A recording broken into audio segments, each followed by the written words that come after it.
A Chinese national is now in custody after a counterfeit bust by the Counterterrorism and Organized Crime Branch, CTOC, in St. James on Wednesday.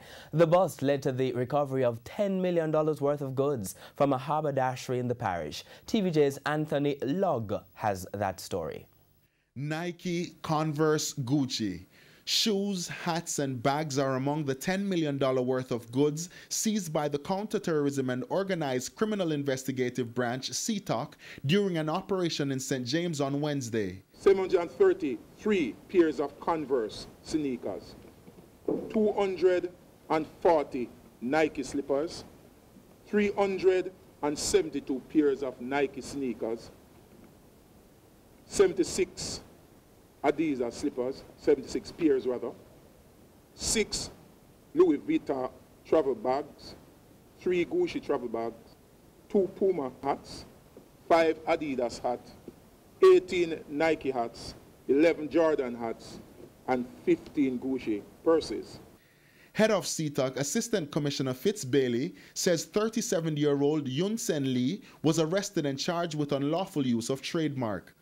But while the operation may be seen as a success for CTOC, we asked about the bigger issue. How are these goods coming into the country? Custom has a significant role to play, and that would come under border protection.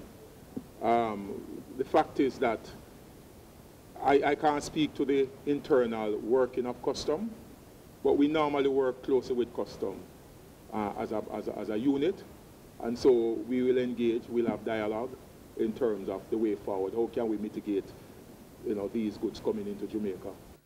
And in a time where it has become difficult for consumers to differentiate between knockoffs and the real goods, Assistant Superintendent Victor Barrett offered this guideline. On a pair of Nike, both tongue, there's a number, a specific number that is generated with the sneakers. Both numbers must be the same.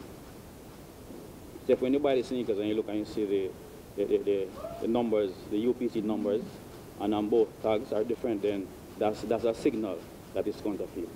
The police also seized lottery scamming paraphernalia at another location during the operation. Anthony Lugg, TVJ News.